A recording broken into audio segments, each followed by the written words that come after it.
JCERT द्वारा upload प्रथम सांविधिक परीक्षा के लिए मैथ्स का सेट 5 आज हम लोग इस वीडियो में करेंगे। इसका पहला क्वेश्चन है 225 को अभाज्य गुणनखंड के गुणनफल के रूप में लिखिए।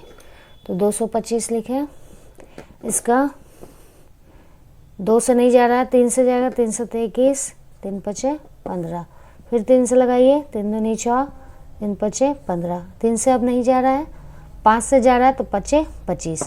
तो 225 को लिख सकते हैं 3 into 3 into 5 into 5। Option check कीजिए, ए करेक्ट आंसर हुआ।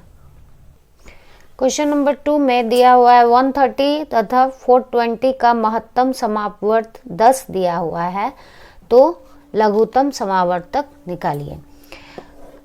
जब दो संख्या रहता है तो दोनों संख्या का गुणनफल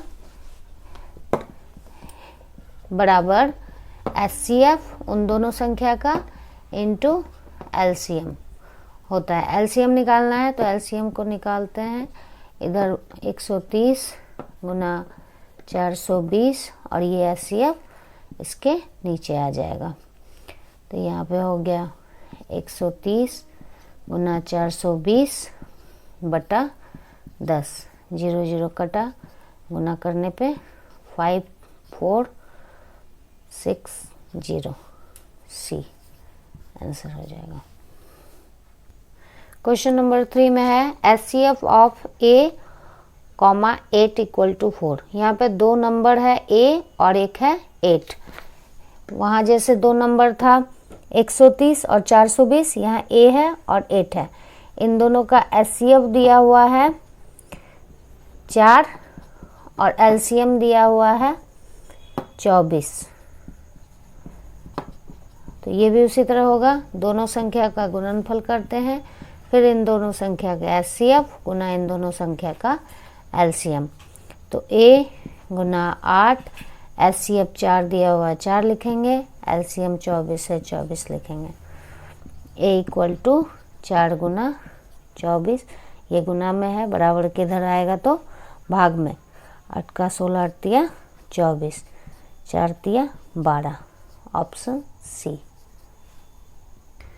क्वेश्चन नंबर 4 में दिया है एक धनात्मक संख्या 4Q प्लस 1, इसका रूप बताने बोला है कि यह संख्या किस रूप में है। तो Q इक्वल टू 1 2 3 ऐसे पुट करके देखिए। जब Q 1 रखते हैं तो ये हो जाएगा 4 प्लस 1 5, फिर 2 रखते हैं यहाँ पे तो 4 दूनी 8 और 1 9, फिर 3 रखते हैं, 4 तिया 12, 12 1 13। तो ये 5 9 13 ये सब विषम संख्या है ना, तो ये ऑप्शन बी करेक्ट आंसर हो जाएगा। क्वेश्चन नंबर 5 में देखिए द्विघात बहुपद दिया हुआ है, इसके शून्यकों का गुणनफल निकालना है। तो यहाँ शून्यक अल्फा और बीटा हो गया, तो alpha into beta equal to क्या होता है C बाय A। यहाँ पे A क्या है, A है 1, B है 7 और C है 2। तो यहाँ पे 2 बाय 1 यानी कि अल्फा बीटा इक्वल टू हो गया 2, option C answer. Question number 6 में है यदि शून्यकों का योग तथा गुणनफल क्रमशः 3 और -2 हो तो द्विघात बहुपद क्या होगा। योग दिया हुआ है 3 और गुणनफल दिया है -2, तो द्विघात बहुपद होता है बहुपद x² minus alpha plus beta x plus alpha beta. लेकिन यहाँ पे जो ऑप्शन है वो समीकरण में दिया हुआ है आपका, तो यहाँ बहुपद ना होके समीकरण लिख रहे हैं इक्वल टू 0। तो x² minus alpha plus beta के जगह पे 3x प्लस अल्फा बीटा के जगह पे -2 equal to 0। x² minus 3x plus minus -2 0, ये ऑप्शन सी करेक्ट आंसर हो जाएगा। क्वेश्चन नंबर 7 में शून्यकों की संख्या बोला है। क्वेश्चन नंबर 7 में बोला है शून्यकों की संख्या क्या होगी। यहाँ पे ग्राफ एक्स अक्ष को 3 जगह पे देखिए काट रही है, इसलिए इसका शून्यक हो जाएगा 3, ऑप्शन डी। क्वेश्चन नंबर 8 में बोला है समीकरण युग्म 2x + 3y + 4 = 0 और 4x - 5y + 6 = 0 का कैसा हल होगा।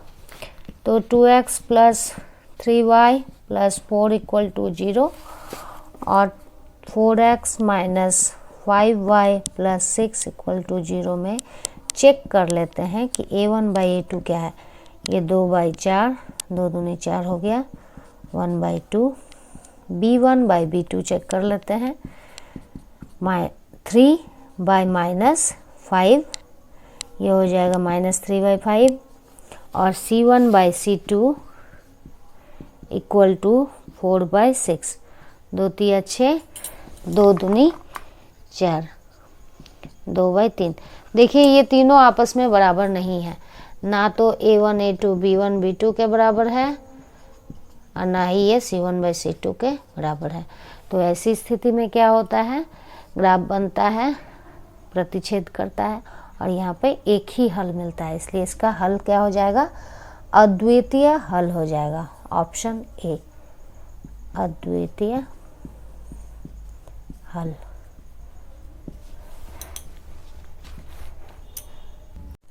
क्वेश्चन नंबर 9 में दिया है समीकरण युग्म y = 0 और y = -5, इसके कैसे हल होंगे।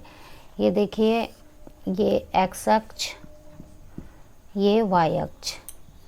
तो x अक्ष पे y 0 होता है और यहाँ पे 2 समीकरण दिया है, एक दिया है y = 0 और एक है y = -5। तो x अक्ष पे y 0 और y -5 कहाँ होगा, नीचे में कहीं पे -5 होगा, तो ये रेखा ऐसे हो जाएगा y = -5। तो देखिए ये 2 रेखाएं जो है आपस में समांतर है ना। जब समांतर रेखाएं होती है तो उस समय ग्राफ यदि समांतर हो जाए तो उस समय कोई हल नहीं होता, इसलिए इसका आंसर हो जाएगा डी, कोई हल नहीं है।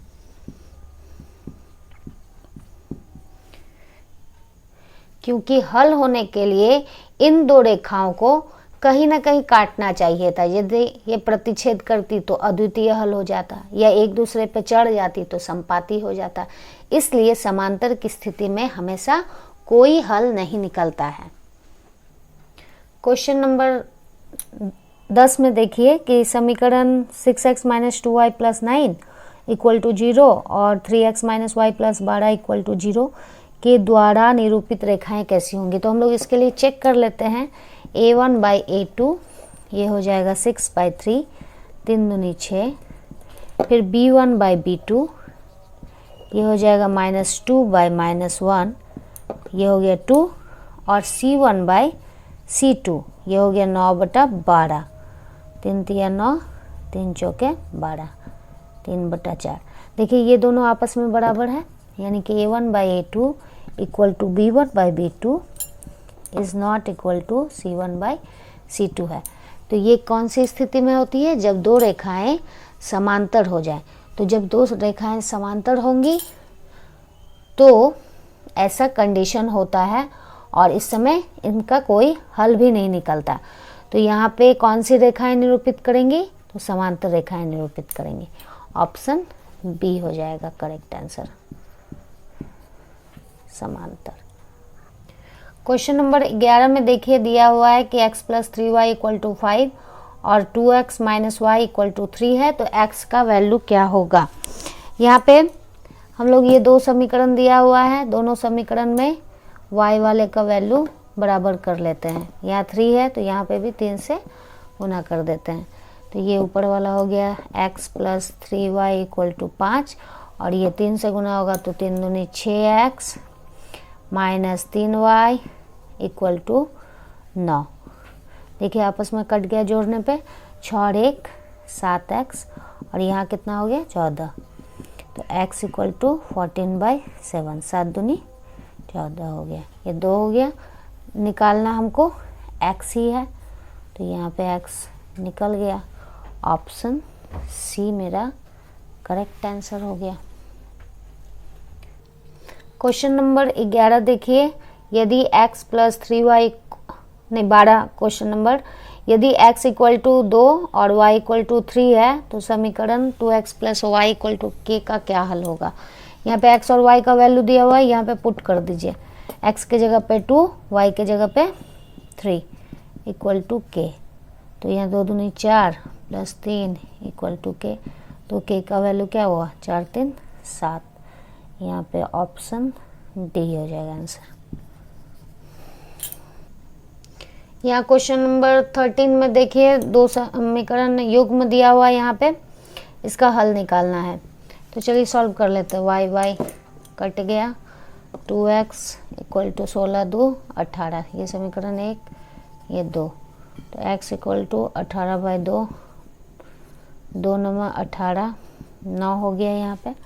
अब समीकरण 1 से, समीकरण 1 से यहाँ पे 9 प्लस y इक्वल टू 16, तो y equal to 16 minus 9 equal to हो गया 7, तो x 9 और y 7 कहाँ पे है, ऑप्शन बी में है। क्वेश्चन नंबर 14 में दिया है कि द्विघात समीकरण की घात निम्नलिखित में क्या होगी। द्विघात नाम से ही पता चल रहा है, जिसका घात 2 हो, तो ऑप्शन बी हो जाएगा इसका करेक्ट आंसर। क्वेश्चन नंबर 15 में दिया है कि द्विघात समीकरण x² minus 6x plus 1 equal to 0 का मूल कैसा होगा। मूल कैसा होगा ये पता करने के लिए हम लोग को डी निकालना है। तो डी निकालने के लिए पहले a क्या होगा 1, b हो जाएगा -6, c हो जाएगा 1, d इक्वल टू होता है b² माइनस 4ac, तो b का वैल्यू हो गया -6 का स्क्वायर माइनस 4 इंटू 1 इंटू 1, तो ये हो जाएगा 6 का 36 माइनस 4, घट के कितना हो जाएगा 32। 32 0 से बड़ा है, यानी कि d जो है यहाँ पे 0 से बड़ा है, और d जब 0 से बड़ा हो तो उस स्थिति में मूल क्या होता है, वास्तविक तथा असमान होता है, असमान।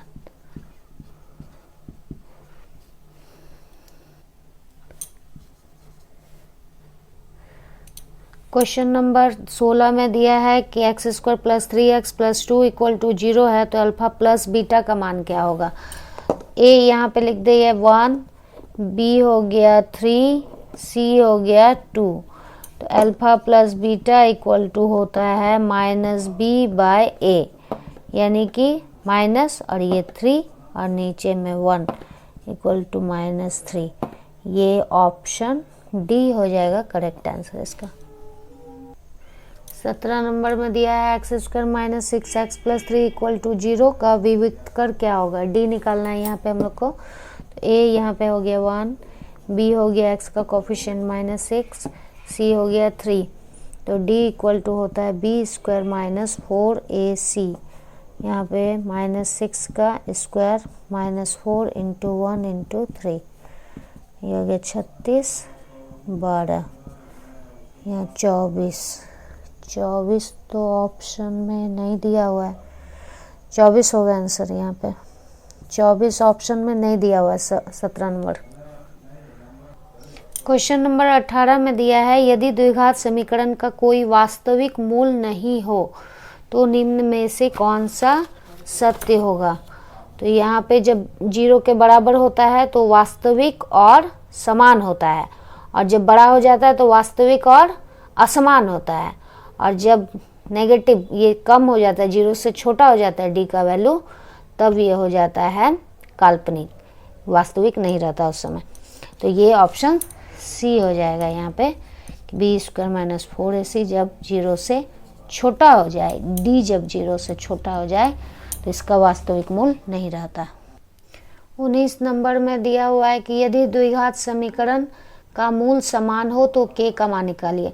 मूल समान होता है तो अभी हम लोग किए थे क्या, d इक्वल टू 0 होता है, मूल समान होने से d 0 होगा, तो इसलिए पहले a निकाल लिए। यहाँ b हो गया -2, c हो गया k, d equal to 0, d हो जाएगा b² -4ac बराबर 0। b के जगह पे -2 square -4 into 1 into k equal to 0। तो 4 -4k इक्वल टू 0। तो k बराबर क्या हो जाएगा, 4k बराबर 4, तो k बराबर 4/4 1। देखिए ऑप्शन बी करेक्ट आंसर हो जाएगा। क्वेश्चन नंबर 20 में द्विघात समीकरण का मूल निकालने बोला गया है। तो मूल हम यहाँ पे गुणनखंड विधि से निकाल लेते हैं। तो यह -6x², दो ऐसे भागों में बांटिए ताकि बीच वाला आ जाए। तो यहाँ पे -3x और 2x यदि रख दिए तो दोनों को जोड़ने से बीच वाला भाग आ जाएगा। तो यहाँ पे हो जाएगा x² -3x + 2x - 6 equal to 0। इन दोनों में कॉमन लीजिए, x -3 प्लस इन दोनों में कॉमन लीजिए 2x - 3 इक्वल टू 0। तो यहाँ पे x -3 और x + 2 इक्वल टू 0। तो x -3 बराबर 0 या x + 2 बराबर 0। तो x बराबर 3 हो गया, x बराबर -2। तो 3 और -2 किस में, देखिए ऑप्शन सी में 3 - 2। क्वेश्चन नंबर 21 में दिया है कि प्रथम पद a तथा सार्वंतर d वाला एक AP का nवां पद निकालिए। nवां पद होता है an equal to a + n-1 into d। देखिए ऑप्शन डी नंबर करेक्ट आंसर हो गया। क्वेश्चन नंबर 22 में दिया है 10, 7, 4 इस तरह का एक AP है। तो 30वां पद निकालिए। a 30वां पद निकालना है। तो a यहाँ पे क्या दिया हुआ 10, d क्या हो जाएगा, दूसरा संख्या घटाओ पहला संख्या, यहाँ हो जाएगा -3, a 30 इक्वल टू हो जाएगा क्या, a + n-1 यानी 30 - 1 और d, यहाँ पे a हो गया 10 और 30 - 1 कितना हो जाएगा 29 और यहाँ d का वैल्यू -3। तो 10 - 27 87 इक्वल टू -77। ऑप्शन सी हो जाएगा आंसर। 23 नंबर में AP दिया हुआ है, इसका कौन सा पद 27 है। तो मान लेते हैं nवां पद जो है वो 27 है, nवां पद 27 है। a यहाँ पे क्या हो गया 5, d क्या हो गया दूसरा संख्या घटाओ पहला संख्या 7 - 5 इक्वल टू 2। an का फॉर्मूला होता है a + n-1 इंटू d बराबर 27। a का वैल्यू पुट कीजिए 5 + n-1 और यहाँ पे 2 और यहाँ पे 27। 5 उधर जाएगा घट जाएगा, 27 से 5 गया 22। अब n-1 इक्वल टू 22/2 काटिए, 2 1 का 2, 2 1 का 2। तो n-1 इक्वल टू 11 हो रहा है। तो n equal to 11 + 1 12। Option A answer हो जाएगा। क्वेश्चन नंबर 24 है कि प्रथम 15 विषम संख्याओं का योग क्या होगा। विषम संख्या 1, 3, 5 इस तरह से 15वां पद तक जाएगा। यानी कि n कितना है, n है 15 दिया हुआ, a हो गया 1, d हो जाएगा 3 - 1 2। तो इनका योग निकालना है।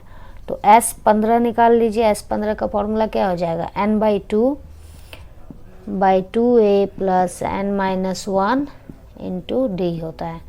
तो यहाँ n हो जाएगा कितना 15/2, 2 इंटू 1 + 15 - 1 और d कितना है 2। तो यहाँ पे 15/2 और यहाँ पे हो गया 2 और यहाँ 15 से 1 गया 14, 14 दूनी 28 तो SN बराबर हो गया यहाँ पे 15/2 और यहाँ पे 28 और 2 30, कटिए 2 15 30, तो SN बराबर हो गया 225। Option C answer.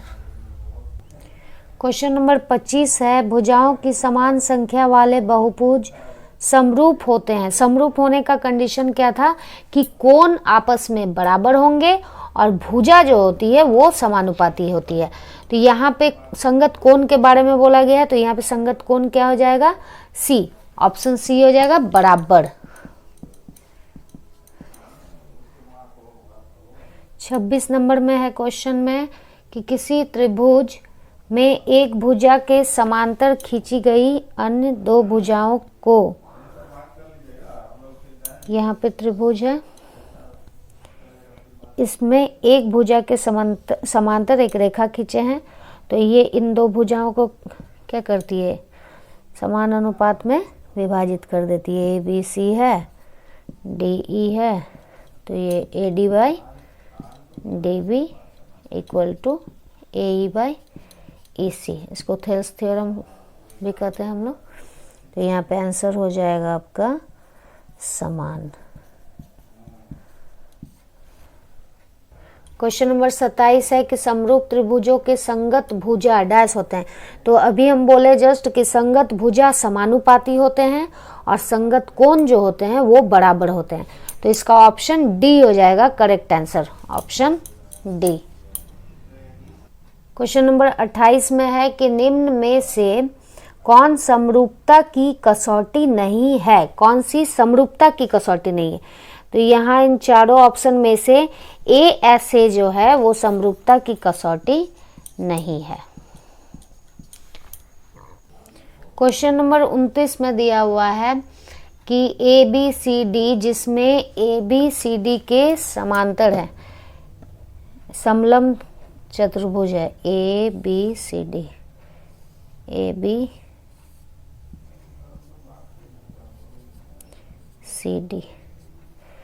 ABCD दे दिए और यहाँ पे AB समांतर हो गया किसके, CD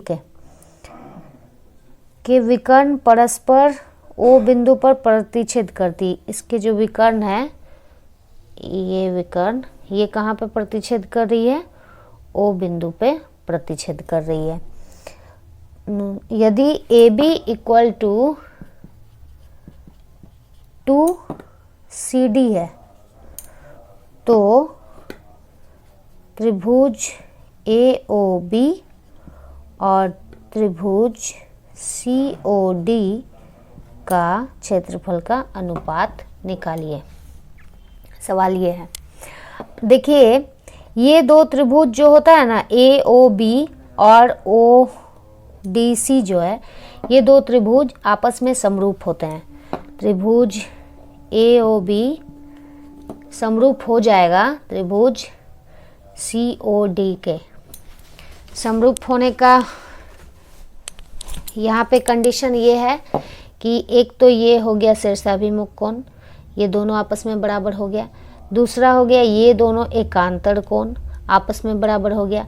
तीसरा हो गया ये दो एकांतर कोण आपस में बराबर हो गया।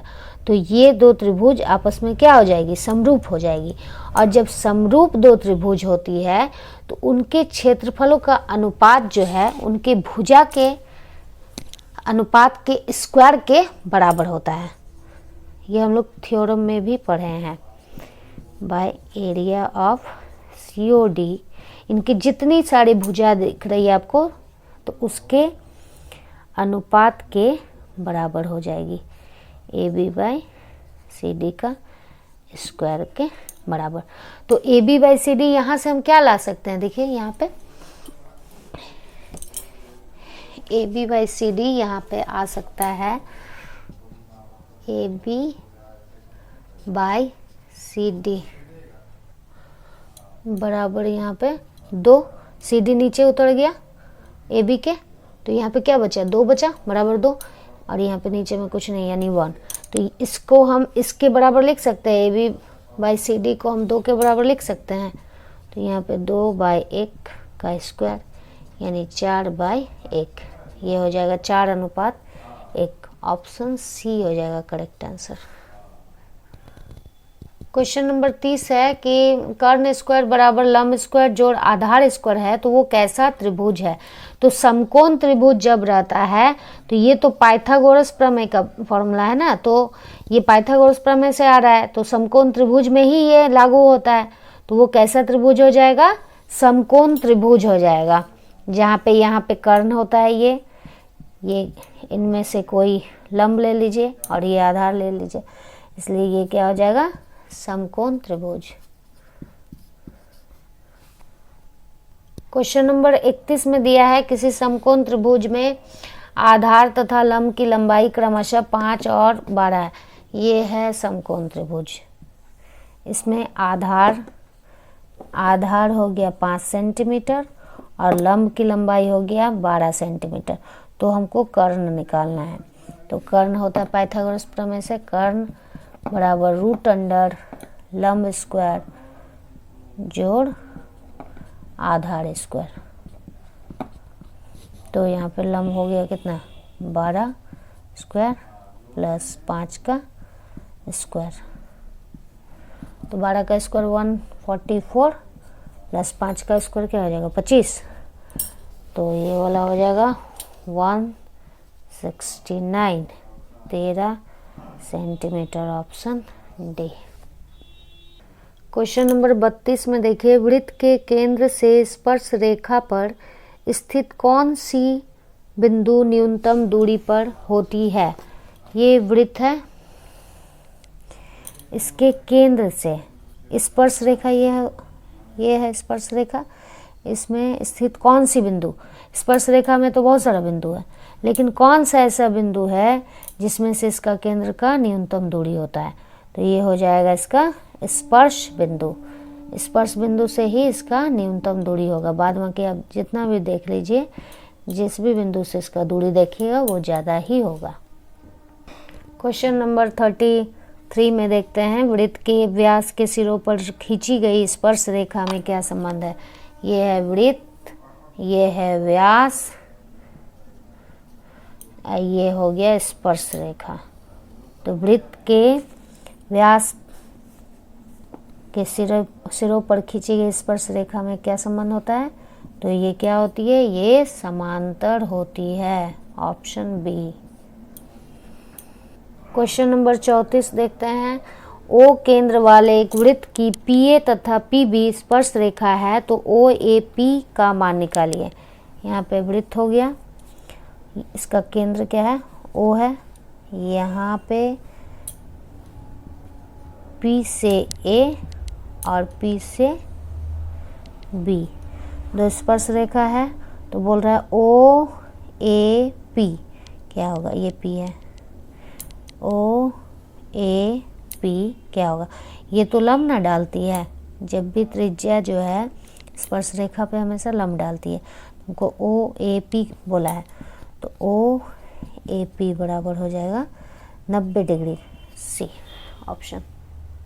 क्वेश्चन नंबर 35 है, ओ केंद्र वाले वृत्त का यदि PQ तथा PR स्पर्श रेखा हो तथा QPR 80 डिग्री है तो ROQ क्या होगा। यहाँ पे वृत्त ले लिए, इसमें इसका केंद्र है O, यदि PQ, यहाँ से PQ और PR दो स्पर्श रेखा हो गया, QPR 80 डिग्री है, ये वाला वैल्यू 80 डिग्री है, तो ROQ ये वाला कोण निकालिए।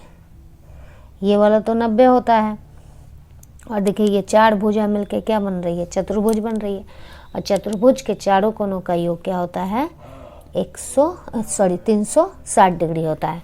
तो यहाँ पे हम लिखते हैं 90 + 80 + 90, लिखते हैं 90 + 80 + 90 प्लस ROQ = 360 डिग्री। अब जोड़िए, सबको जोड़ने के बाद ओ क्यू बराबर 360 घटाव 260 आएगा equal to 100 degree. Option C answer हो जाएगा। क्वेश्चन नंबर 36 में है कि वृत्त की त्रिज्या तथा व्यास में क्या संबंध है। तो ये है वृत्त, ये हो गया इसका व्यास। तो व्यास जो होता है त्रिज्या का क्या है, डबल है, ये आर है तो व्यास हो जाएगा 2r। तो व्यास जो है होता है 2r मतलब त्रिज्या, 2 गुना त्रिज्या हो जाएगा। ये option B answer. Question number 37 में दिया है 60 डिग्री केंद्रीय कोण तथा 14 सेंटीमीटर त्रिज्या वाले त्रिज्यखंड का क्षेत्रफल।